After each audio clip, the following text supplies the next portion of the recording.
तो मेरा नाम विश्व मोहन है और आज हम लोग क्या करने वाले हैं सर? आज हम लोग will move to the next topic, will go and talk about the variables and the data type.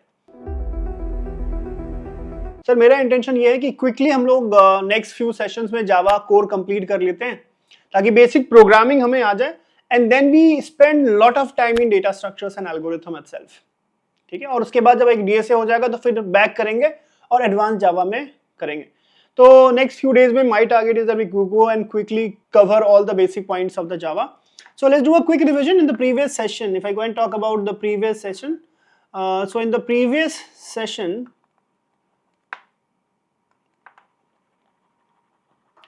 we just talked about the following things. What is Java? Why you should go and learn Java, right? And we also talked about the setup. That you have to go and do the setup of the Java on your machine. We also talked about a few of the concepts like what is JDK, what is JRE, what is JVM. Right? These are the topics that we already covered. My expectation for the today's session is that you people would have already done two things. What are those two things? My expectation is that one, you would have installed Java on your laptop. The system on which you work, you would have already installed whatever version it is, but you should have installed it. And the number two expectation from you is that you could have also eclipsed, you would have installed something called as a Eclipse or any of your favorite editor. If you want to use anything else like VS Code, or you want to go and make use of something called as IntelliJ, I'm fine, but in this course I'm gonna make use of Eclipse. ठीक है, बेहतरीन, ठीक है। तो सबसे पहले अपन यहां पे अब क्या करेंगे, let me go and try to open my Eclipse. So मैं मैक यूज कर रहा हूं, मैं मैक में ओपन कर रहा हूं, आप विंडोज में कर रहे हो तो आप साथ में विंडोज में ओपन कर सकते हो, कोई फर्क नहीं आने वाला है। तो मैंने ये एक्लिप्स को ओपन करा, ठीक है, एक्लिप्स आईडी। अब एक्लिप्स जैसे ही ओपन होता है सर, राइट, अगर मैं आपको बताऊं एक्लिप्स जैसे ही ओपन होता है तो सबसे पहले आपको इस तरीके का विंडो कुछ दिखाई देगा, राइट, स्क्रीन पे आपको इस तरीके का कुछ विंडो दिखाई देगा और इस विंडो में आपसे वो पूछ रहा होगा something call as select a directory as a work space. Eclipse में काम करने के लिए आपको सबसे पहली चीज जो एक्लिप्स में करनी होती है वो करना होता है, आपको एक वर्क स्पेस डिफाइन करना होता है। वर्क स्पेस, वर्क स्पेस क्या है? वर्क स्पेस एक तरीके का फोल्डर है सर, जिसके अंदर में सारे कोड्स आपके चले जाएंगे, सारे एक्लिप्स की सेटिंग्स चली जाएगी। तो एक्लिप्स कहता है कि दोस्त कोड लिखने के पहले एक जगह बता दो जहां पे तुम सारे कोड अपने लिखने वाले हो। उस जगह को एक्लिप्स की दुनिया में हम कहते हैं वर्क स्पेस। तो चूंकि मैं अब प्रोग्राम चालू करने वाला हूं, एक्लिप्स को मैंने स्टार्ट करा, तो एक्लिप्स मुझसे एक लोकेशन मांगता है कि दोस्त अपना लोकेशन बता दो। तो मैं क्या करूंगा, यहाँ पे एक्लिप्स को लोकेशन देने के लिए I go and click on this browse button और फिर मैं बोलूंगा कौन से लोकेशन में। तो मैंने एक वर्क करके एक लोकेशन बना रखा है और मैंने एक फोल्डर हमारे क्लास के लिए बनाया है which is YT Java, right, जो मैं यूट्यूब में जावा पढ़ाने वाला हूं उसका एक मैंने फोल्डर बना रखा है, मैंने ओपन कर दिया और मैंने वो वाला वर्क स्पेस चूज कर लिया। तो जब आप अपने सिस्टम में भी कर रहे हो, आप एक कोई भी फोल्डर, अगर विंडोज में हो तो डी ड्राइव में जाके कोई भी एक फोल्डर बना लो जो आप इस क्लासेस के लिए यूज करने वाले हो and go and select this. ये क्लिक करके मैं जैसे ही लॉन्च करूंगा तो वैसे ही आपका एक्लिप्स आपके स्क्रीन के सामने आपको दिख रहा होगा, ये लॉन्च हो गया है। बाय डिफॉल्ट इस तरीके का स्क्रीन आएगा जहां पे वेलकम लिखा होगा, उससे मुझे ज्यादा कुछ मतलब है नहीं, तो मैं वेलकम को यहां पे क्लोज कर दूंगा। ठीक है सर, एम आई क्लियर? अब Eclipse as a IDE, integrated development environment, इसमें सर बहुत सारे फीचर्स होते हैं, इसमें कई सारे फीचर्स हैं और आप चाहोगे कि डे वन से मुझे सारे फीचर पता चल जाए तो उसका वो आप प्लीज मत करो, बिकॉज उसका कोई फायदा है नहीं। तो हम लोग स्लोली करके एक एक फीचर्स को अनवील करेंगे और जैसे हमारा यूज होगा वैसे हम इसको इस्तेमाल करेंगे एंड हम लोग सीखते जाएंगे इन द प्रोसेस। तो आप अलग से इसके लिए एफर्ट लेने की जरूरत मत करो। तो अभी सबसे पहले जरूरत जो मेरी ये है कि ये सारी चीजें जो है आपको दिखाई दे रही, राइट, अगर मैं एक्लिप्स की बात करूं तो आपको ये सारी चीजें जो है वो बिल्कुल छोटी छोटी दिखाई दे रही होगी। दीज आर स्मॉल, आपके आंखों में विजिबल नहीं होगा। Are you guys able to see this? आपको देखने में दिक्कत हो रही है? फॉन्ट साइज छोटा है ना? तो मुझे सबसे पहला चीज जो यहां पे करना है ताकि आप लोगों को देखने में आसानी हो, I should go and increase the font size, I should be able to increase the font size. तो फॉन्ट साइज इंक्रीज करने के लिए मैं क्या करता हूं, मैं आता हूं यहां एक्लिप्स के पास और एक्लिप्स पे क्लिक करने के बाद एक सेटिंग्स देख रहे हो आप, यहां पे मैंने सेटिंग्स को ओपन कर लिया है और सेटिंग्स के अंदर इस सर्च वाले बार में मैं लिखूंगा फॉन्ट, और फॉन्ट जैसे ही मैंने सर्च किया यहां पे आ गया कलर एंड द फॉन्ट्स। अब मैं इसके अंदर में आ गया हूं, बेसिक वाला फोल्डर आपको दिखाई देगा, अभी भी छोटा है, मैं इसको बड़ा करूंगा फिर वो दिखाई देगा, एक बार मुझे करना पड़ेगा वो। मैं बेसिक्स पे क्लिक करता हूं और क्लिक करने के बाद यहां पे जहां पे भी फॉन्ट मुझे दिखाई देता है सबका मैं डिफॉल्ट साइज इंक्रीज करने की कोशिश, 12 है मैं इसको बढ़ा के 21 कर देता हूं। उसके बाद अगला फॉन्ट कौन सा है, डायलॉग फॉन्ट, इसको भी मैं बढ़ा के 21 कर देता हूं, 21। इसका जो नेक्स्ट है हेडर फॉन्ट, इसको भी मैं इंक्रीज करके आई विल मेक इट 21 ताकि everything becomes bigger so that you guys can see it. Text editor block, it should be 21, I go and make it 21. Text font, I go and increase it to 21. This is how I'm customizing my Eclipse. Once I have done it, then I come to the Java wala folder because I will be writing the Java code. Here also I have to go and increase the Java doc display font. 21 is already there, perfect. Java editor 28, it's already there. Java properties file editor, it should be 21, perfect. Then I come to the terminal. Terminal console font should also be 21. It's already there, 21. Then view and the editor folders. What I go and do here in this also, I'll go and look for any kind of font. Part tile font, I make it 21. Tree and table font for the, I also make it 21. तो इस तरीके से आप जाके थोड़ा customise कर सकते हो अपने एक्लिप्स को ताकि आपका फॉन्ट चेंज हो जाए। After doing that click on the apply and then apply and close. अब आप देखो कि थोड़ा सा फॉन्ट मेरा बड़ा हो गया है सारा, ठीक है। एक्लिप्स का फोल्डर खुल चुका है, वर्क स्पेस आ चुका है। जो पहला काम मैं करूंगा, मेरा फर्स्ट वर्क जो होने वाला है यहाँ पे, the very first work that I need to go and do is that I have to go and create a Java project. So to create the Java project, as soon as you open the Eclipse, आपको यहाँ पे एक option दे रखा होगा create a Java project, आपको यहाँ पे दिख रहा होगा, थोड़ा हल्का सा छोटा है। मैं इस पे क्लिक करूंगा, ठीक है। जैसे मैंने क्लिक करा, इसके ऊपर वाले पोर्शन में आपको अब ये सारी चीजें बड़ी क्लियरली दिखाई दे रही होंगी। ऊपर वाले पोर्शन में मेरे को यहाँ पे डालना होगा प्रोजेक्ट का नाम, जो भी प्रोजेक्ट में बनाना चाहता हूं। उसके बाद यहां पे आ रहा होगा JRE। मैंने आपको उस दिन बताया था पिछली क्लास में, जावा को रन करने के लिए आपको जावा रन टाइम एनवायरनमेंट चाहिए। मैंने अपने लैपटॉप में जावा SE21 इंस्टॉल कर रखा है, तो ये बता रहा है कि जो मेरा रन टाइम एनवायरनमेंट है वो ये है, ठीक है। इसी तरीके से आपको भी अपने लैपटॉप में जावा को इंस्टॉल करके रखना जरूरी है। तो मैं पहले प्रोजेक्ट नाम दे देता हूं, प्रोजेक्ट का नाम दे देता हूं मैं आज के दिन का ही दे देता हूं। और आप सभी लोगों को मैं फिर से रिक्वेस्ट करूंगा, आपको डिस्क्रिप्शन में जो व्हाट्सएप का कम्युनिटी का ग्रुप दे रखा है उसको प्लीज ज्वाइन कर लीजिए, so that I can share the code. जो भी मैं क्लास में कोड लिखूंगा उसका गिटहब लोकेशन आपके साथ शेयर कर दूंगा, और जो भी नोट्स वगैरह वो भी आपको उधर से मिल जाएगा, है ना। तो please make sure that you are joining that. Project का नाम रख लेते हैं इसको YT Java and let me go and call it as where and data type, जो कि आज हमारा टॉपिक है। ये मेरा प्रोजेक्ट का नाम है आज का, YT Java where data type, ठीक है। ये मैं प्रोजेक्ट का नाम डाल देता हूं और फिर मैं जाके क्लिक कर देता हूं फिनिश बटन पे। ये मैंने फिनिश बटन कर दिया। आप यहां पे देख रहे हो कि मेरा एक जावा प्रोजेक्ट बन गया। इसको मैं अगर ओपन करूंगा तो बाय डिफॉल्ट इसके अंदर में कुछ फोल्डर्स आ रहे हैं, दिख रहे हैं, राइट। जैसे मैंने जावा बना दिया तो ये अपने आप एक जावा का प्रोजेक्ट स्ट्रक्चर बना के मेरे को दे देता है, ठीक है। प्रोजेक्ट स्ट्रक्चर क्या मेरे को दे रहा है यहाँ पे, ये वाला जो पार्ट है, ये वाला जो फोल्डर लोकेशन, इसके अंदर में सारे कोड में लिख लूंगा। जो भी मेरा SRC जो होता है that is always a root folder.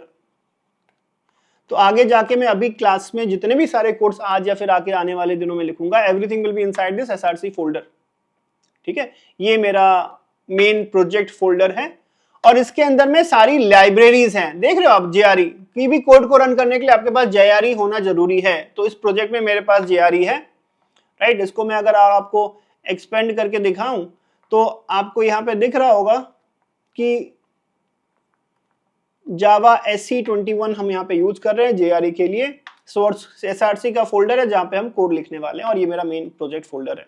इसको हम प्रोजेक्ट पेन भी कहते हैं, पैकेज एक्सप्लोरर या प्रोजेक्ट पेन, ठीक है। आपको जो भी कोड लिखना है सर वो इस SRC फोल्डर के अंदर में लिखना है। तो SRC फोल्डर को अपन थोड़ा सा एक्सपेंड करके देख लेते हैं क्या है। तो मैंने SRC फोल्डर को थोड़ा सा एक्सपेंड करा। SRC फोल्डर के अंदर में बाय डिफॉल्ट एक जावा क्लास बनी हुई है, इसको आप इग्नोर कर दो। बाय डिफॉल्ट ये आपको एक्लिप्स बना के देता है, ठीक है। अब जावा प्रोजेक्ट बना रहे हैं, तो जावा प्रोजेक्ट बनाने के लिए सबसे पहले हमको एक जावा फाइल बनानी पड़ेगी। तो मैं जावा की जब बात करता हूं सर, है ना, जावा की दुनिया में अगर मैं कोई भी जावा का प्रोजेक्ट बना रहा हूं तो मुझे जावा प्रोजेक्ट के लिए जावा फाइल्स बनानी पड़ेगी, ठीक है। और जावा फाइल एक ऐसा फाइल है जो कि एंड करता है विद द सफिक्स जावा। और हर एक जावा फाइल का एक स्टैंडर्ड टेम्पलेट होता है, इसको हम कहते हैं क्लास। कुछ की टर्म्स है जो बस अभी इंट्रोड्यूस कर रहा हूं, इंटिमिडेट मत होना, धीरे धीरे एज वी मेक प्रोग्रेस 2 से 3 दिनों में everything will start making sense.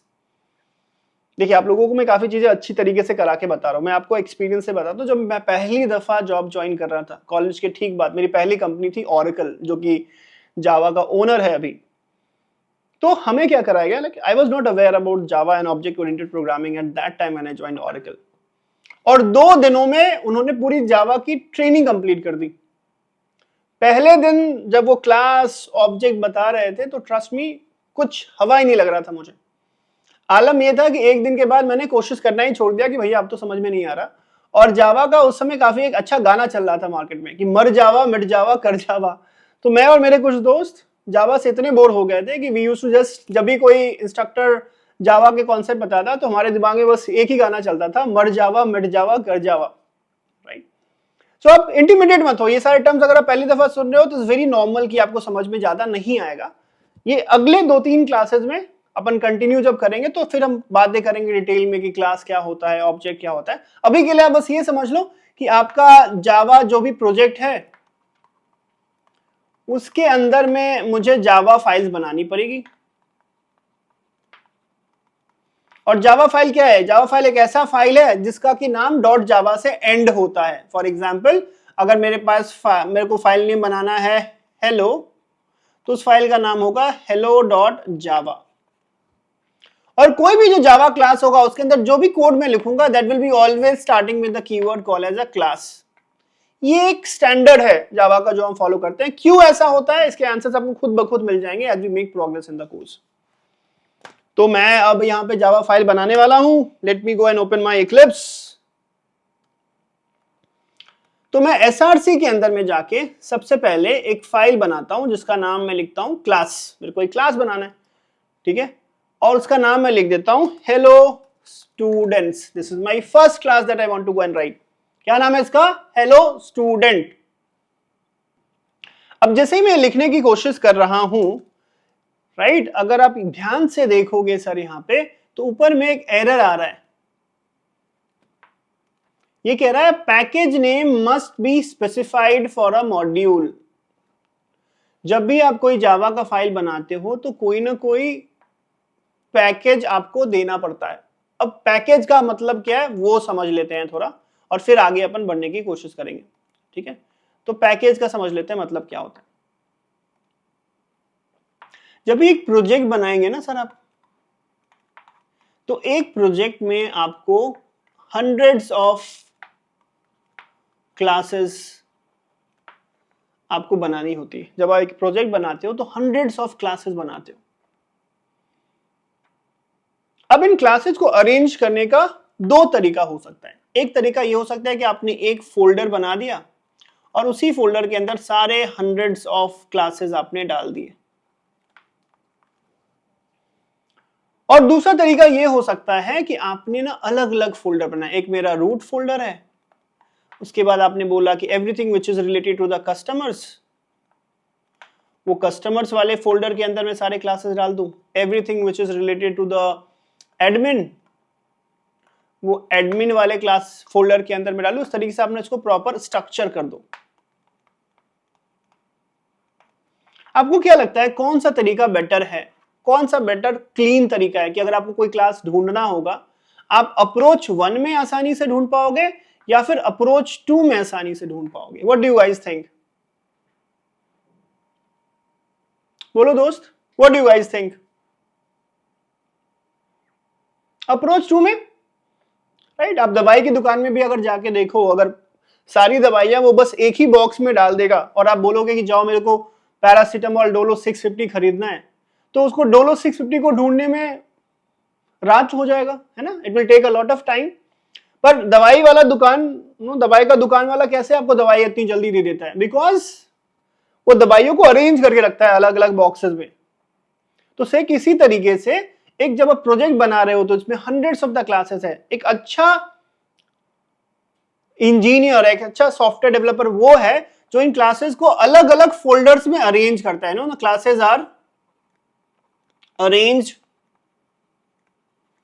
In different folders. ये तो अलग अलग फोल्डर हैं जिसमें आप क्लासेस को रखते हो अरेंज करके, इस फोल्डर को दोस्त कहते हैं हम लोग पैकेज।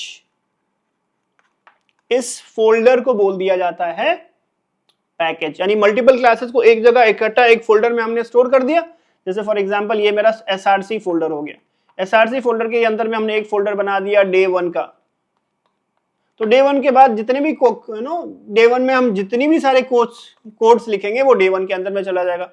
फिर एक और फोल्डर बना दिया डे 2 मान लो, तो डे 2 के अंदर में जितने भी लिखेंगे वो डे 2 के। तो ये डे 1 और डे 2 क्या हो गया? This will be called as a package. तो package is nothing but a folder or a directory which holds multiple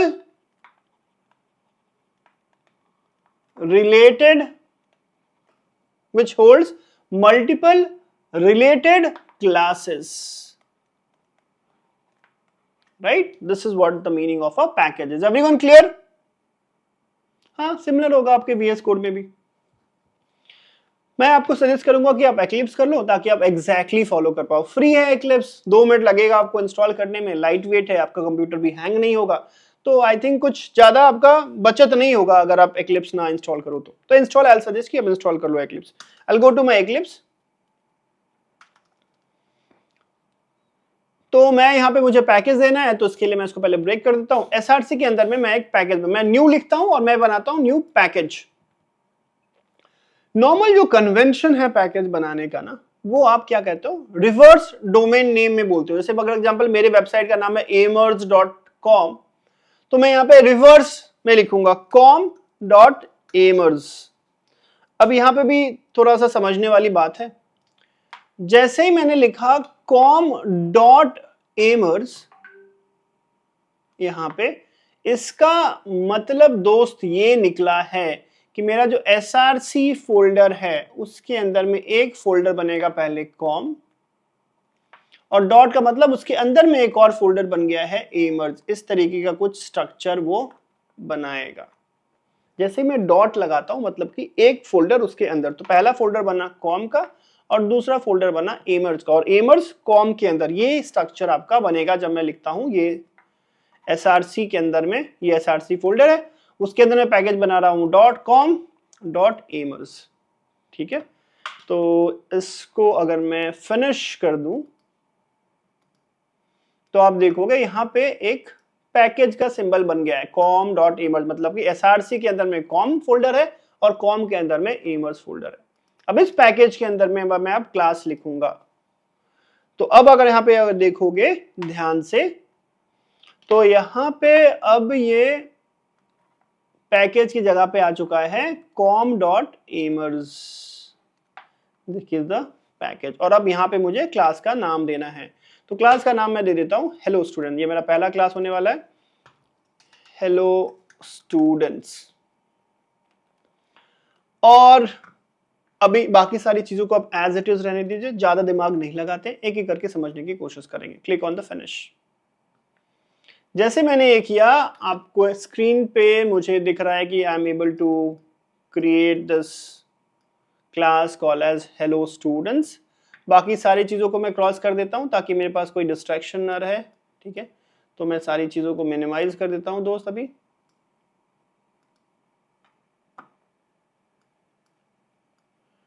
ठीक है, इसको थोड़ा सा और फॉन्ट बढ़ा देता हूँ मैं इसको, ठीक, तो आपको अच्छे से ये दिखाई देगा। कुछ चीजें जो आपको यहाँ पे नोट करनी है अभी के लिए, जब भी हम जावा का कोई भी फाइल बनाते हैं तो उस फाइल का नाम एंड करता है डॉट जावा से। आप यहाँ पे देख रहे होगे hello student dot Java, that's number 1। दूसरी चीज जो आपको यहाँ पे ध्यान देनी है वो ये है कि क्लास का जो नाम है वही फाइल का भी नाम होना चाहिए। जो क्लास का नाम है वही फाइल का भी नाम होना चाहिए, ठीक है। और इस फाइल में जो ये क्लास है वो होना चाहिए पब्लिक। पब्लिक का मतलब होता है एक्सेस मॉडिफायर, अभी उसके बारे में हम लोग डिटेल में बातें करेंगे। पर अभी बस आप मान के चलो कि अगर मेरे को क्लास लिखना है दोस्तों ऐसे ही लिखना है, there is no other way. बस अभी आप मेरी बात मान लो और इसको एज अ टेम्पलेट मान लो। अगर आप कोड कर रहे हो तो अपने लैपटॉप में अभी कोड लिख लो आप, पर this is what you have to do. Public class hello students, name of the class should be name of this file. आप देख रहे हो मैच कर रहा है, हेलो स्टूडेंट्स डॉट जावा से ये एंड होना चाहिए और इस क्लास का जो नाम होगा वो उसके साथ एग्जैक्टली मैच होना चाहिए। ये हो गया मेरा पहला, सबसे पहला क्लास। अब इस क्लास को अगर मैं चाहता हूं कि मैं इस क्लास को रन कर पाऊं, अगर मैं चाहता हूं इस क्लास को रन कर पाऊं, इस क्लास को एग्जीक्यूट कर पाऊं, तो जावा बोलता है कि आपको एक ना मेन मेथड इस क्लास में ऐड कर देना होता है। और उस मेन मेथड का जो सिग्नेचर है, स्टाइल है, वो फिक्स्ड है, हर बार आपको वही यूज करना है। पहली दफा का जावा सीख रहे हो तो ये आपको थोड़ा सा इंटिमिडेटिंग लगेगा, थोड़ा सा टफ लगेगा, पर ट्रस्ट मी 1 2 3 दिन आते आते ये चीजें आपको बिल्कुल स्ट्रेट लगने लगेगी। तो बिना किसी डर के वो मेथड लिख लेते हैं। थोड़ा डरावना सा मेथड है, पर ट्रस्ट मी थोड़ा आप हौले से उसको देखोगे तो आपको ये कोई दिक्कत नहीं करेगा। तो मेथड है public static void main string args। थोड़ा डरावना सा देखने वाला मेथड है। अब ये क्या है, इसमें ये सारे तो टर्म है, पब्लिक स्टैटिक वॉइड मेन, ये सारे जो टर्म्स है क्या मतलब रखता है इसका, वो सारी चीजें हम लोग देखेंगे लेटर। अभी आप बस ये मान के चल लो कि ये जो पूरा का पूरा डेफिनेशन है ये है एक टाइप का मेथड, या फिर दूसरी दुनिया से अगर आप आए हो, दूसरे प्रोग्रामिंग की दुनिया से, तो इसको हम लोग कह देते हैं सर फंक्शन भी। It's a function, it's a method और अ फंक्शन। और ये this is the starting point of the code, ये है starting point of the code. जिस क्लास में ये होगा उस क्लास को आप एग्जीक्यूट कर पाओगे। अगर उस क्लास में ये public static void main method नहीं है, मतलब कि उसको आप एग्जीक्यूट नहीं कर पाओगे, ठीक है। अभी आपको मैं क्विकली समझा दूं तो पब्लिक का मतलब होता है कि एक्सेस हायर है, कि बाहर से कोई इसको कॉल कर सकता है कि नहीं कर सकता है।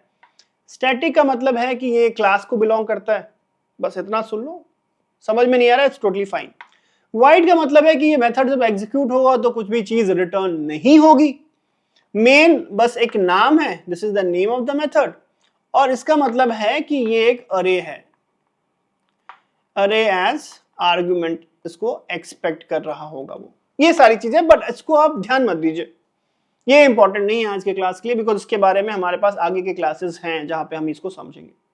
बस आपको इतना समझना है कि अगर आपको जावा में कुछ भी एग्जीक्यूट करना है तो ये आपका टेम्पलेट है for the next few days. आपको कुछ भी कोड लिखना है तो सबसे पहले जब मैं आपको बोलूंगा दोस्त जावा में कोड लिखना चालू कर दो, तो आप क्या करोगे, आप ये लाइंस फटाक से लिख लोगे, because this is needed for you to execute any line in Java. तो अब आप क्या कर रहे हो कि अब इसके अंदर में मैं लिखना चाहता हूं पहला वर्ड, पहला मैजिकल वर्ड, और पहला मैजिकल वर्ड है, मैं लिखना चाहता हूं hello students. So unlike other programming language जैसे C++ में सी आउट कर देते हो, सी में प्रिंट लिख देते हो, पाइथन में प्रिंट लिख देते हो, जावास्क्रिप्ट में कंसोल.log कर देते हो, जावा में प्रिंट करना थोड़ा मुश्किल है, और जावा में प्रिंट करने के लिए एक लंबा सा सिंटैक्स है जिसको हम लोग बोलते हैं, क्या बोलते हैं दोस्त, इसको हम बोलते हैं system dot out dot println एलन, और यहां पे मैं लिखने वाला हूं हेलो माय डियर स्टूडेंट्स। तालियां हो जाए, ये पहला हमारा कोड है, इसको रन करके देखते हैं, रन जावा एप्लीकेशन, और ये प्रिंट हो गया है हेलो माय डियर स्टूडेंट। हमारा पहला Java code is working fine. अगर आपके सिस्टम में काम कर रहा है तो please pat your back because this is a good achievement. इससे एक चीज प्रूव हो गई कि हमारा एक्लिप्स का सेटअप सही काम कर रहा है, जावा हमारे सिस्टम में अच्छे तरीके से इंस्टॉल हो चुका है, and we are all set. तो तीन चीजें आपको ध्यान देनी है अभी तक के लिए। जब भी आपको कोई भी जावा का कोड लिखना है तो सबसे पहले आपको ये पूरा का पूरा टेम्पलेट रेडी कर लेना होगा, और कुछ भी चीज अगर आपको प्रिंट करनी है दोस्त तो उसके लिए आपको यहां पे यूज करना पड़ेगा system dot out dot println hello my dear friends. जैसे ही मैंने किया वैसे ही कंसोल में ये प्रिंट हो गया हेलो माय डियर फ्रेंड्स। ठीक है, तो हमारा पहला milestone, first Java program is done, but still there are so many unanswered questions here कि भैया ये दोस्त ये क्लास क्या है, पब्लिक कीवर्ड क्या है, स्टैटिक कीवर्ड क्या है, void कीवर्ड क्या है, ये सिंबल क्या है, वो सारी चीजें हम लोग आगे देखेंगे। पर हमें एक टेम्पलेट मिल गया है जिससे कि हम जाके सारी चीजों को, now let's move to the main topic of the today's session, which is now we have to understand the next topic, which is called as variables।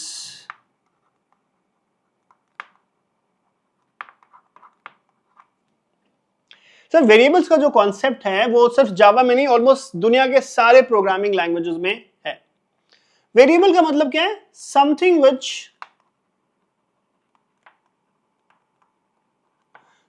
Which varies, right. Variable का मतलब क्या है, something which varies, changes. In very simple words, अगर साधारण शब्दों में बोलूं, vector का मतलब होता है कि something which can contain, it's acts like a container, it acts like a container. जैसे फॉर एग्जांपल मैंने बोला कि भैया x की वैल्यू 5 है, तो मैं क्या कह रहा हूं कि x जो है वो 5 को कंटेन कर रहा है, तो x यहां पे मेरा कहलाएगा variable, x is a variable.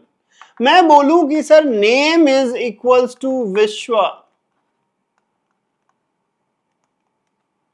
तो नेम जो है वो विश्व को कंटेन कर रहा है, तो मैं बोलूंगा नेम दोस्त जो है यहां पे उसको मैं बोलूंगा इट्स अ वेरिएबल। नेम जो है दोस्त वो है मेरा वेरिएबल। अब वेरिएबल अगर मैं प्रोग्रामिंग की दुनिया में बात करूं ना सर, वेरिएबल आपके दो तरीके के होते हैं, there are two types of variables. What are those two types of variables? एक को हम कहते हैं वीकली टाइप्ड और डायनेमिकली टाइप्ड।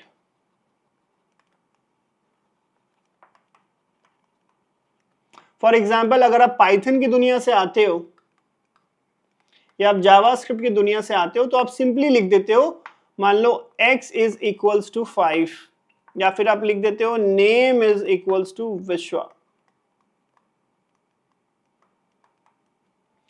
प्रोग्रामिंग लैंग्वेज खुद इंटरप्रेट करके समझ लेता है कि जो x है वो इंटीजर स्टोर करने की कोशिश कर रहा है, नेम जो है वो स्ट्रिंग स्टोर करने की कोशिश कर रहा है। तो ऐसे प्रोग्रामिंग लैंग्वेज में जहां पे आप जब वेरिएबल डिफाइन करते हो, बताते नहीं हो कि इसका कोई टाइप क्या है, वो रन टाइम में इन्फर हो जाता है, उसको हम कहते हैं वीकली टाइप्ड या dynamically typed programming language.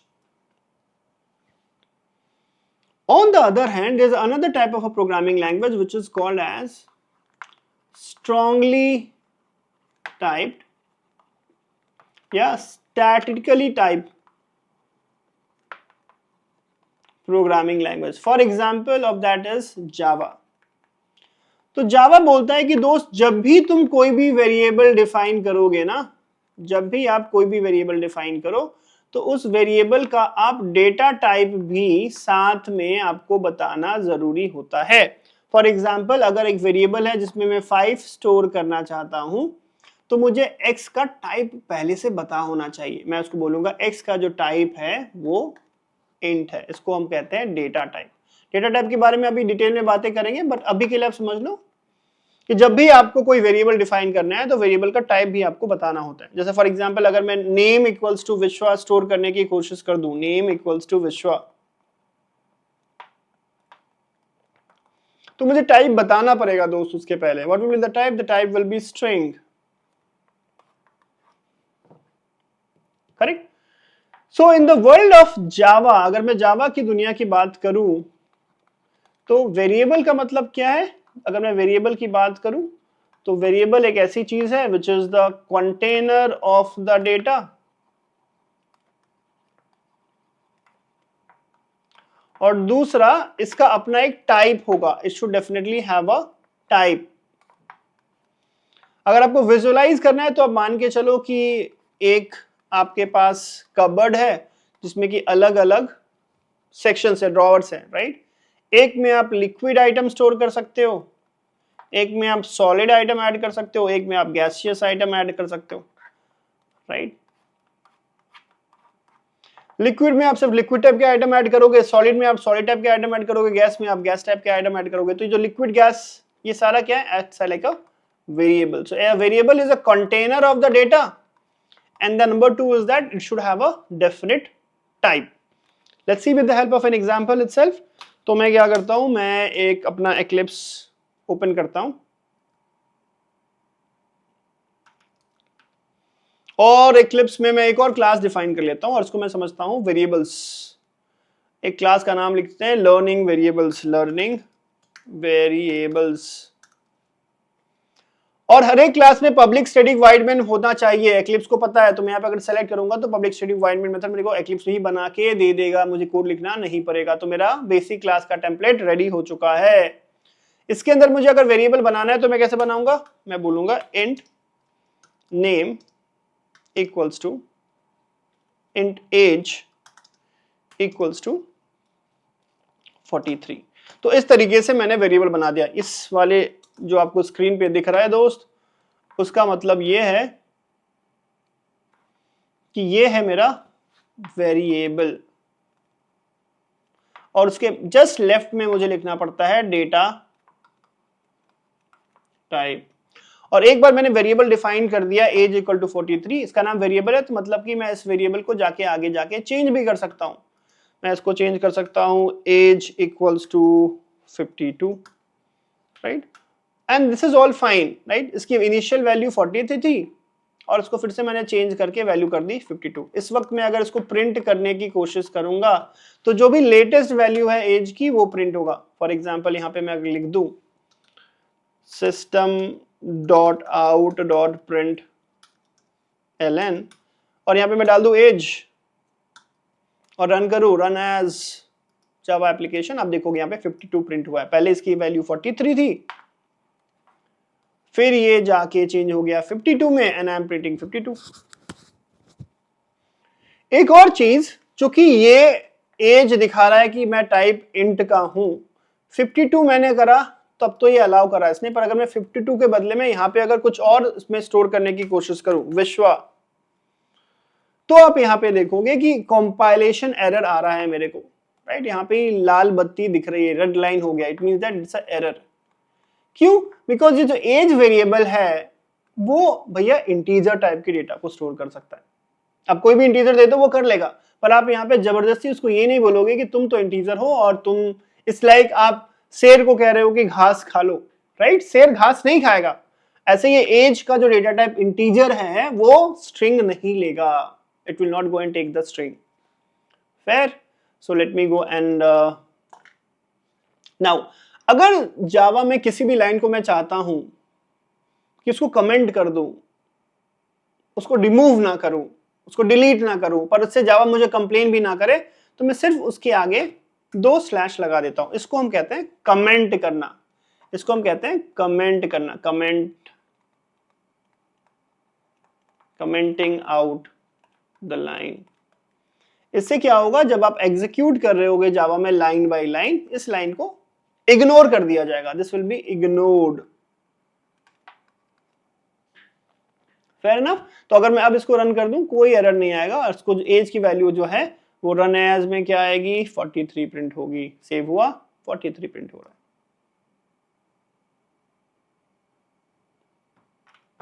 Correct. तो पहला टाइप का जो कमेंट है उसको हम कहते हैं सिंगल लाइन कमेंट, उसको हम कहते हैं सिंगल लाइन कमेंट।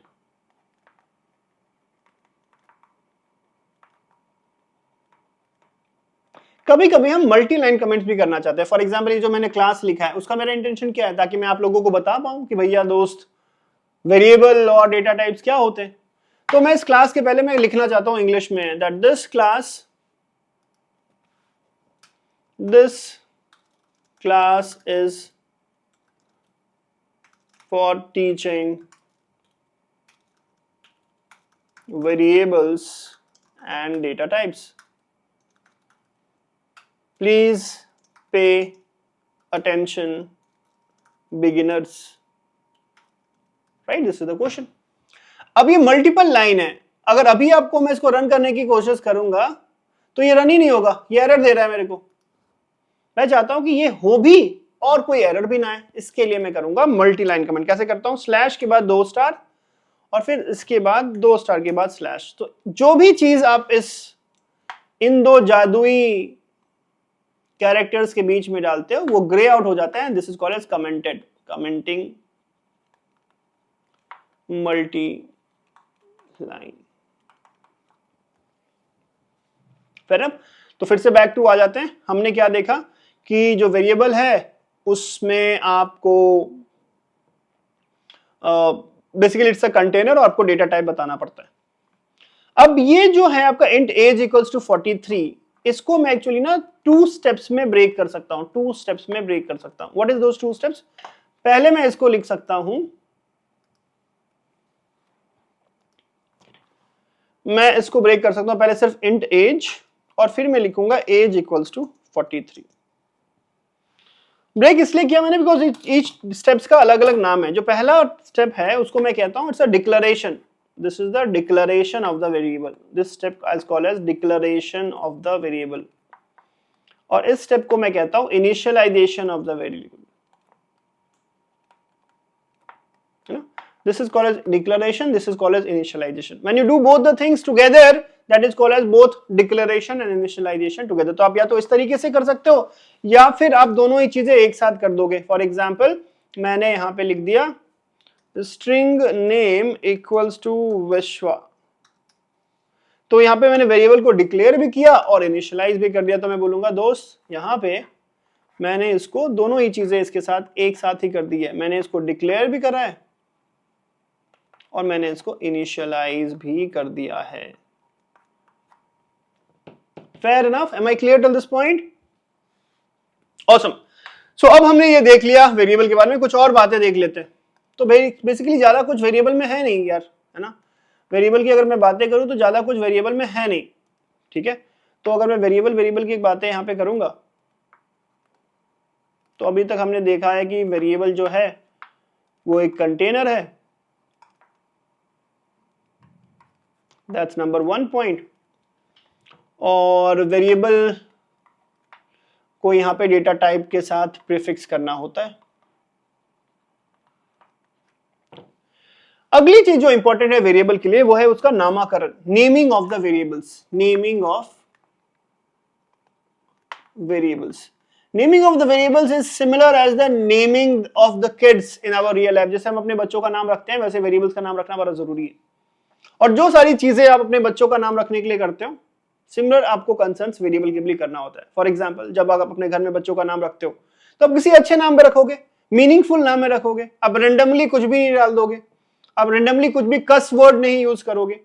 ठीक इसी तरीके से जब आप वेरिएबल का नाम डालते हो तो there few rules that you need to follow. कुछ रूल्स हैं और कुछ रेगुलेशंस हैं। रूल्स क्या क्या है देख लेते हैं क्विकली। पहला, जो भी आप वेरिएबल यूज कर रहे होगे वेरिएबल नेम में आप सिर्फ फॉलोइंग कैरेक्टर्स यूज कर सकते हो, स्मॉल ए से लेके स्मॉल जेड तक, कैपिटल ए से लेके कैपिटल जेड तक। या आप यूज कर सकते हो 0 से लेके 9 तक, या आप यूज कर सकते हो $, या तो आप यूज कर सकते हो अंडरस्कोर। इसके अलावा कोई भी कैरेक्टर आप नहीं यूज कर पाओगे when you are making a name of a variable. इसको आप ध्यान में रख लीजिए, थोड़ा इंटरव्यू में क्वेश्चन पूछे जा सकते हैं और आपके प्रैक्टिकल पर्पस के लिए भी।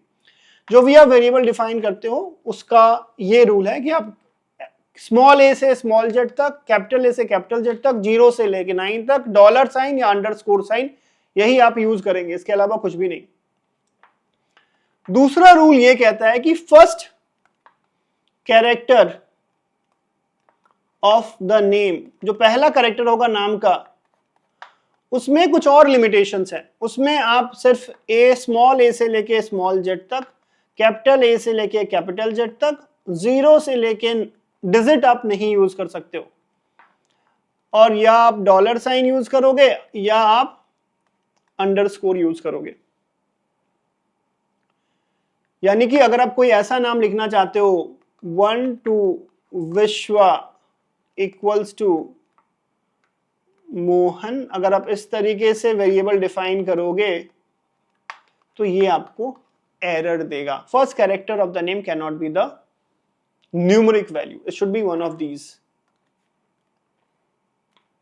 प्लीज इसको नोट कर लीजिए अपने नोटबुक में।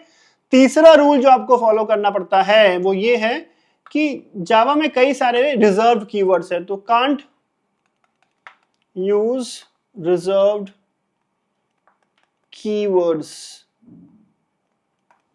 जैसे फॉर एग्जांपल आप ऑब्वियसली अपने घर के बच्चों को कुछ रिजर्व्ड कीवर्ड्स हैं रियल वर्ल्ड में, कुछ गालियां हैं, आप डेफिनेटली नहीं चाहोगे कि उस नाम का किसी बच्चे का नाम हो। ठीक इसी तरीके से जावा में कुछ रिजर्व कीवर्ड है, जैसे फॉर एग्जांपल फॉर, जैसे इफ, जैसे ब्रेक। आगे जाके आप देखोगे, आपको याद करने की कोई जरूरत नहीं है। तो जो भी रिजर्व कीवर्ड्स है, उस रिजर्व कीवर्ड्स का नाम का हम वेरिएबल नहीं रख सकते हैं। ये मेरा तीसरा रूल है। चौथा रूल कहता है कि जावा जो है दोस्त वो केस सेंसिटिव है। केस सेंसिटिव, केस सेंसिटिव का मतलब है अगर आपने एक वेरिएबल का नाम लिखा है नेम और दूसरे वेरिएबल का नाम लिखा है कैपिटल N के बाद नेम, तो ये दोनों डिफरेंट है सर, डिफरेंट है। एक भी कैरेक्टर का अगर केस अलग है तो these are different.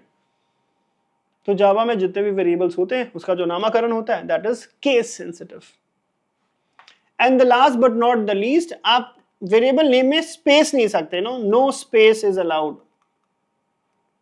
For example I can not go and write something like this string first name equals to Vishwa. I cannot do this because यहां पे बीच में स्पेस आ रहा है which is not allowed. Fair enough? तो ये सारे मेरे rules हैं सर, ये सारे मेरे रूल्स हैं when I am defining the variable. कुछ रिकमेंडेशंस भी हैं।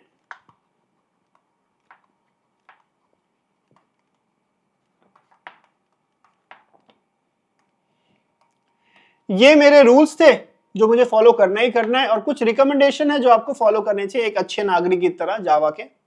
रिकमेंडेशन क्या है कि आपका जो नेम है that should start with the small case.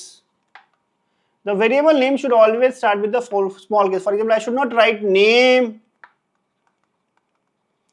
equals to Vishwa. This is a wrong convention. I should not do this.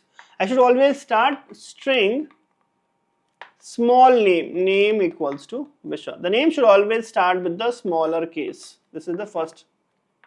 Second thing, if there are multiple words, then use a camel case. Use camel case. Camel case क्या होता है? For example, एक variable name है first name, तो मैं लिखूंगा इस तरीके से स्ट्रिंग फर्स्ट में F स्मॉल हो जाएगा फर्स्ट, और फिर N capital first name equals to Vishwa. तो जब भी आपके दो या दो से ज्यादा वर्ड होंगे, पहला आपका स्मॉल होगा, फिर जब भी नेक्स्ट वर्ड आएगा तो ये आपका कैपिटल होगा। जब आप इस कन्वेंशन को फॉलो करते हैं, इस कन्वेंशन को ही हम लोग कहते हैं कैमल केस। तो Java follows the camel case convention for naming the variables. Is everyone clear? आज के सेशन के बाद आपको कई सारे क्वेश्चंस उस पे मिलेंगे एंड आई होप कि you are able to answer all those questions. Am I clear? Does it make sense? Is everyone clear? Fair enough? Cool. तो हमने यहां तक ये सारी चीजें कर ली, वेरिएबल्स बना दिया, नेमिंग ऑफ द वेरिएबल्स हो गया, रिकमेंडेशन हो गया। कूल। अब एक बार हमने वेरिएबल को बना लिया तो now let's talk about the data types. जो अगली इंपॉर्टेंट चीज है वो है डेटा टाइप्स। दोनों रिलेटेड है एक्चुअली। तो डेटा टाइप्स जावा में दो तरीके का होता है। एक टाइप ऑफ डेटा टाइप को हम लोग बोलते हैं प्रिमिटिव डेटा टाइप, और दूसरा टाइप का डेटा टाइप को हम लोग बोलते हैं non primitive data type. Non primitive data type एक ऐसा डेटा टाइप है जो कि अवेलेबल होता है in the form of objects, और ये आता है from the object oriented principles के।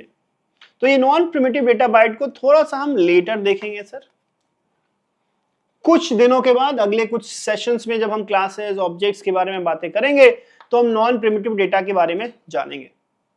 आज चूंकि शुरुआत हो रही है तो we'll try to focus on the primitive data types only। ठीक है, तो प्रिमिटिव डेटा टाइप की बात अगर मैं करूं तो प्रिमिटिव डेटा टाइप्स के भी अलग अलग टाइप्स हैं। पहला प्रिमिटिव टाइप का जो डेटा है उसको मैं कहता हूं न्यूमेरिकल डेटा टाइप। न्यूमेरिकल, जहां बात नंबर्स की होगी। नंबर में भी आपके दो टाइप्स के नंबर होते हैं। एक पहला नंबर आपका होता है इंटीजर्स, और दूसरा टाइप का आपका नंबर होता है डेसिमल नंबर, है ना। तो इंटीजर टाइप के डेटा को रिप्रेजेंट करने के लिए अलग again there multiple types of the integers.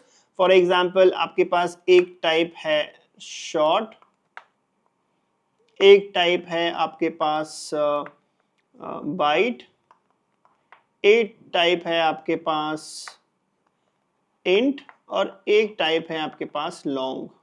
एक एक करके सारे को देखेंगे, पर एक बार सारा कुछ इकट्ठे देख लेते हैं। इंटीजर में आपके पास शॉर्ट है, बाइट है, इंट है, लॉन्ग है।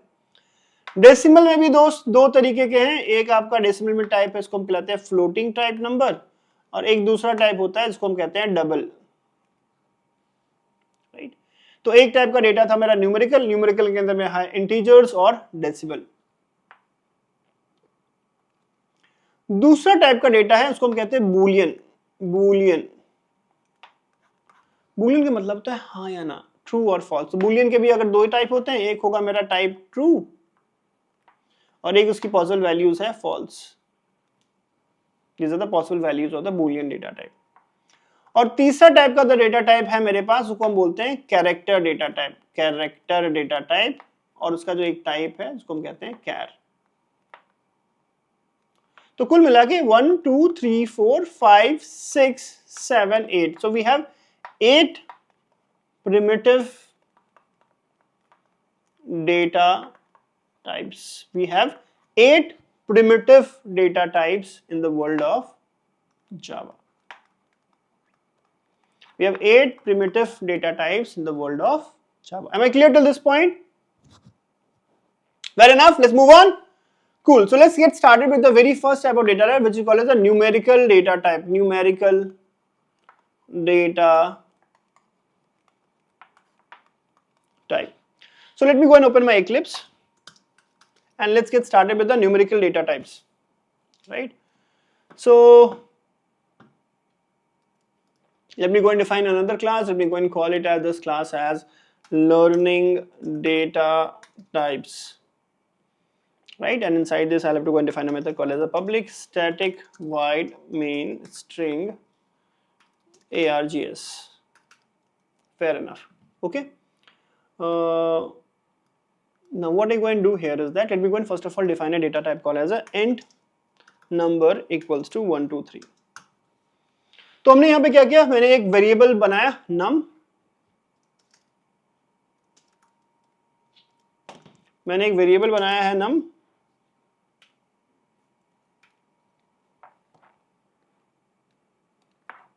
और इस num का जो डेटा टाइप है वो इंटीजर है और इसमें हम वैल्यू स्टोर कर रहे हैं 1 2 3। ठीक है, यहां तक तो ये चीजें फाइन है। एक काम करता हूं मैं, ये जो नंबर है 1 2 3 इसका साइज में बढ़ाने लगता हूं, इसका साइज में बढ़ाने लगता हूं। 9 अभी तक सही है, एक और बढ़ाया तो सही है, एक और बढ़ाया तो भी सही है, एक और बढ़ाया तो भी सही है, एक और बढ़ाया तो भी सही है, एक और बढ़ाया तो भी सही है, एक और बढ़ा लेता हूं। जैसे ही मैंने एक साइज के बियॉन्ड करा, अब यहां पे ये एरर देने लगा है। और एरर क्या आ रहा है, अगर आप इस पे आप होवर करोगे तो कह रहा है the literal 1 2 3 is out of int is out of range, मतलब कि यहां पे ये मेरे को एरर देने लगा है। It's saying that out of range. कहने का मतलब है जो ये डेटा टाइप है नम, ये जो डेटा टाइप आपको नम दिखाई दे रहा है सर, इस can store a range of data.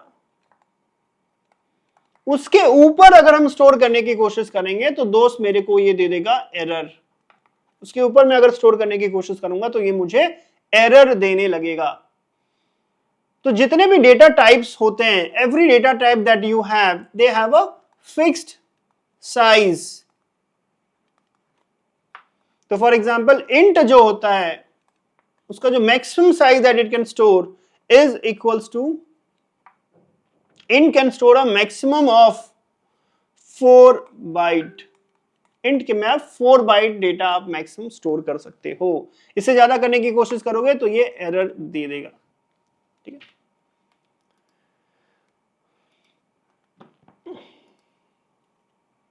So int can store a maximum of 4 bytes. अगर मान लीजिए आपको स्टोर करना है ऐसा डेटा जो छोटा है, काफी छोटा है, int से छोटा है, तो उसके लिए जो डेटा टाइप आप यूज करते हो उसको आप बोलते हो int, उसको आप कहते हो short. Let me go and call this a short number। इसमें अगर आप स्टोर करने की कोशिश करोगे तो आप देखोगे 9 9 यहां तक सही है सब कुछ, और बढ़ाते यहां तक सही है और बढ़ाते, जैसे आपने इसके आगे करा तो ये एरर देने लगा। तो शॉर्ट नम जो है ये और छोटा डिजिट स्टोर कर सकता है कंपेयर टू देन। जब आपको छोटे नंबर स्टोर करने होते हैं तो डेटा टाइप जो मैं यूज करोगे वो आप यूज करोगे शॉर्ट। और शॉर्ट का जो साइज मैक्सिमम अलाउड होता है वो कितना होता है, शॉर्ट का जो मैक्सिमम अलाउड साइज है that is equals to 2 bytes. 2 bytes, इस वजह से ये मेरे को एरर दे रखा है। मैं 2 बाइट ही डेटा इसमें स्टोर कर सकता हूं। अगर आपको बाइट से भी छोटा नंबर स्टोर करना है तो उसको हम कहते हैं बाइट, और उसको मैं कहता हूं बाइट नम।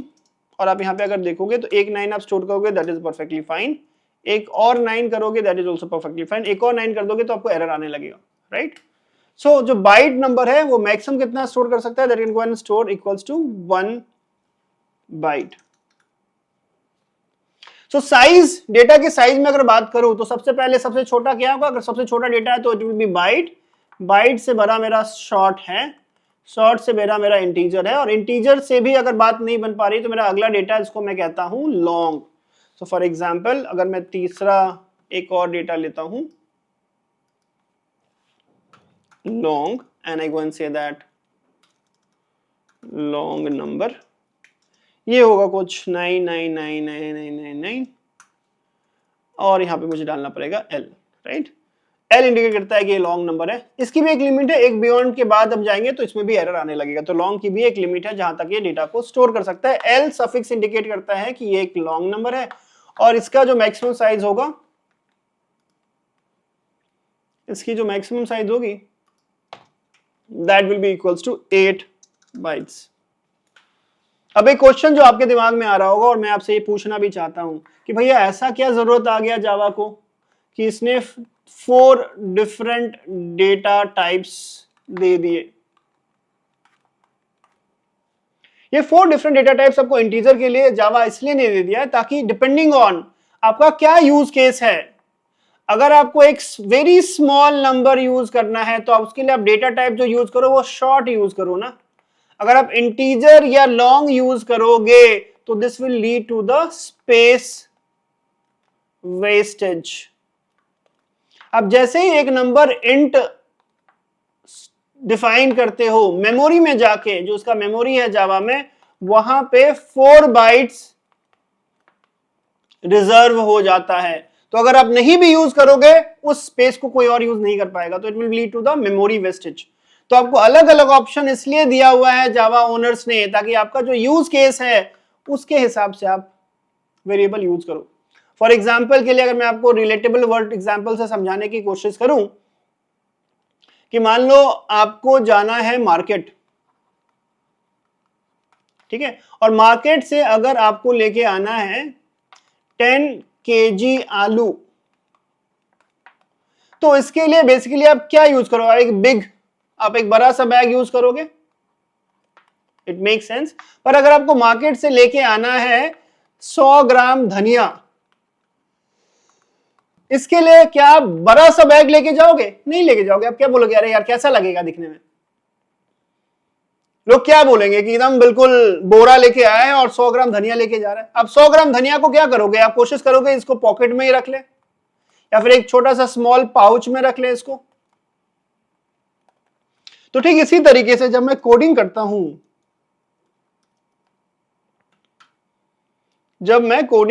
दोस्त,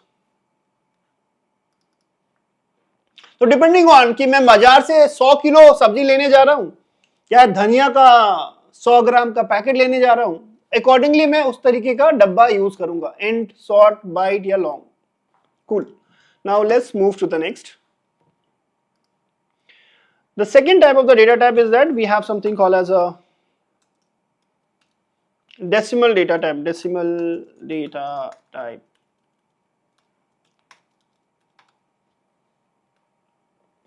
To represent the decimal data type, we have two types. One is called as float, right? And one said that float num equals to 123.4f. So decimal numbers are represented like this, and there's another way of representing a decimal number is again double, and d num equals to 123.4. So decimal numbers are represented by two data types. One is called as a float and another is called as a double. Now important interview question that could be asked from this. Important interview question. What is the important interview question that could be asked? They will ask you that what is the difference? What is the difference between the floating point number and double number? देखो, जितने भी हमारे पास number हैं decimal number, उसको represent करने का दो तरीका होता है। एक होता है फ्लोट और एक होता है डबल। फ्लोट का जो प्रिसिजन होता है वो सिंगल डिजिट प्रिसिजन होता है, और डबल का जो प्रिसिजन होता है वो होता है double digit. What that means that ये जो फ्लोट है इसमें आप up to 7 digits of decimal represent कर सकते हो। फ्लोटिंग पॉइंट में अप टू 7 डिजिट ही आप एक डेसिमल नंबर जिसका 7 डिजिट है डॉट के बाद, उसी को आप रिप्रेजेंट कर सकते हो। ऑन द अदर हैंड जब मैं बात करता हूं डबल की, I can go and up to 15 to 20 digits, sorry, not 15 to 20, not 15 to 16 digits of decimal represented. ठीक है ना? तो मैं बात अगर डेसिमल की करता हूं तो फ्लोट अप टू आप 7 डिजिट रिप्रेजेंट कर सकते हो और डबल आप अप टू 15 to 16 डिजिट कर सकते हो। क्या इसका मतलब है?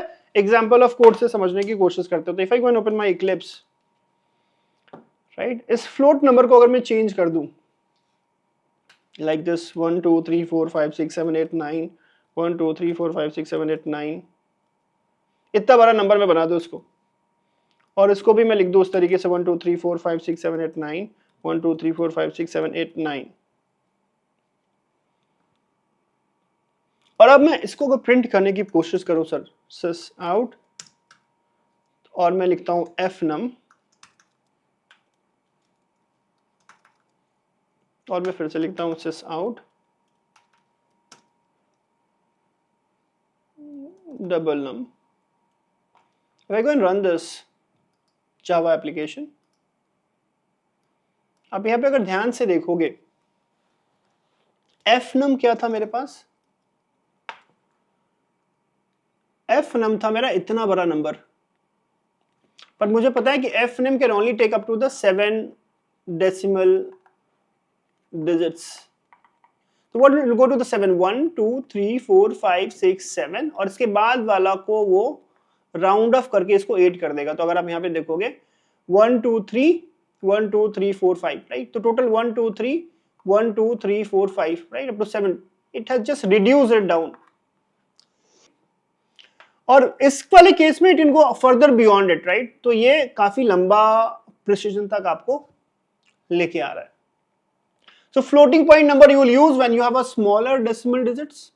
You go and make use of a double when you have a higher precision, right? You need a larger decimal digit. So this will give you the bigger precision, better precision. But if it takes the better precision, it takes the more size. तो इसका जो size है वो ज्यादा है, right? तो it takes 8 byte और जो float है वो takes 4 bytes. Float जो है that takes 4 bytes. So this is another type of the representation which is the decimal data type. This is a very important question in the interview. People can ask you the difference between float and double. काफी ज्यादा ये interview में पूछा जाता है. Fair enough, sir. Am I clear? Let's try to move to the another data type. The third type of the data type which is there, right, is called as Boolean data type. Let's try to talk about the Boolean data type. Let me go and comment these two lines. Right. The next type of the data type is Boolean data type. So Boolean data types start with the prefix called as small boolean, and I go and say that is ready. इसकी value या तो true होगी या तो इसकी value होगी false. या तो मैं इसकी वैल्यू true डालूंगा या फिर इसकी वैल्यू डालूंगा is ready equals to false. दो ही वैल्यू इसकी हो सकती है. Unlike other programming languages, numerical value को ये मानता नहीं. It should be either true or it should be false. So this is the Boolean data type. No other ज्यादा दिमाग लगाने की जरूरत है नहीं इसमें. और एक और डेटा टाइप है जावा में जो अभी बच गया है, उसको हम बोल देते हैं सर कैरेक्टर डेटा टाइप. कैसे इसको इंडिकेट करते हैं? कैर ने कैर and let's say that ch equals to single digit a. इसको हम कहते हैं character data type. Character data type को करने के लिए आप CHRA से आप इंडिकेट करते हो. This is how it looks. और इसका जो साइज होता है कैरेक्टर डेटा टाइप का वो होता है 2 bytes. The size of the character data type is 2 bytes. Boolean का जो साइज होता है that is equal to 1 bit. ध्यान रखना इसका, ठीक है ना. कैरेक्टर का साइज होता है 2 bytes. अब कैरेक्टर के बारे में कुछ इंपॉर्टेंट इंफॉर्मेशन है जो मैं आपको बता दूं. सो जावा में जो मैं बात करता हूं कैरेक्टर डेटा टाइप की, कैरेक्टर डेटा टाइप की, इस वाले में लिखते हैं इसको. तो जावा में जो आपका कैरेक्टर डेटा टाइप है उसका जो साइज है वो है 2 byte, 2 bytes. और वो जो कन्वेंशन यूज करता है, जावा जो कन्वेंशन यूज करता है कैरेक्टर्स को रिप्रेजेंट करने के लिए, उसको हम कहते हैं यूनिकोड सिस्टम. Unicode system. आपके कॉन्सेप्ट नॉर्मली लोग इसको भगा देते हैं, समझते नहीं, पर I want you people to understand Unicode system. देखो दुनिया में ना कई सारे लैंग्वेजेस, फॉर एग्जांपल यूएस एक लैंग्वेज फॉलो करता है, यूके एक टाइप का स्टैंडर्ड फॉलो करता है, चाइनीज कहते हैं कि दोस्त हम अलग फॉलो करते हैं. इस तरीके से there are multiple conventions. Over a period of time US वालों ने अपना एक कन्वेंशन लोगों को मानने के लिए मजबूर कर दिया था कि कोई भी कैरेक्टर हो उसको यूएस कन्वेंशन से अगर हम फॉलो करेंगे तो उसको हम बोलेंगे ASCII, ASCII convention, right. For example इसका फुल फॉर्म होता है American standard code for information language, right. तो बेसिकली अगर मैं बात करूं C++ की, तो C++ आस्की स्टैंडर्ड्स को फॉलो करता है। ठीक इसी तरीके से यूके वाले जो हैं वो फॉलो कर लेते हैं समथिंग कॉल्ड एज ISO 88591।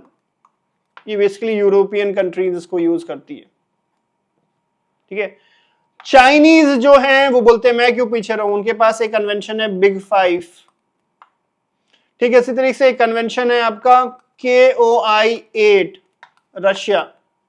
तो जितने भी टेक्नोलॉजी फर्स्ट कंट्रीज है, हम ऑफ कोर्स हमारा अपना ऐसा कुछ कन्वेंशन नहीं है इंडिया वाला, हम लोग इन सबको ही फॉलो करते रहते हैं। तो हर एक ने अपना अपना कन्वेंशन बना रखा था, because everyone will have their own conventions. What used to happen is कोई एक लैंग्वेज में, कोई एक रिटन लैंग्वेज में कोई एक ऐसा कैरेक्टर है जो कि इसमें तो अवेलेबल है पर इसमें अवेलेबल नहीं है। सो इन सारे कंफ्यूजन्स को दूर करते हुए एक यूनिफॉर्म कन्वेंशन आया है, उसको हम कहते हैं यूनिकोड। जावा जो है वो कैरेक्टर्स को रिप्रेजेंट करने के लिए यूनिकोड कन्वेंशन का इस्तेमाल करता है। और जो ये यूनिकोड कन्वेंशन है उसका पहला कैरेक्टर, उसका भी एक रेंज होगा जिसमें वो कैरेक्टर्स को रिप्रेजेंट करेगा। यूनिकोड कहता है कि हमारे रेंज में जितने भी कैरेक्टर्स है वो दुनिया के सारे भाषाओं के, दुनिया के सारे लैंग्वेजेस के सारे कैरेक्टर्स को वो इंक्लूड करता है। तो it includes all the characters of all the languages, all the written languages of the world। और इसका जो रेंज है, इसका जो लोएस्ट यूनिकोड जो है वो है आपका /u and then 4 times 0। And the highest Unicode जो बटा हुआ है that is /f and then 4 times, नहीं, I think it should be /u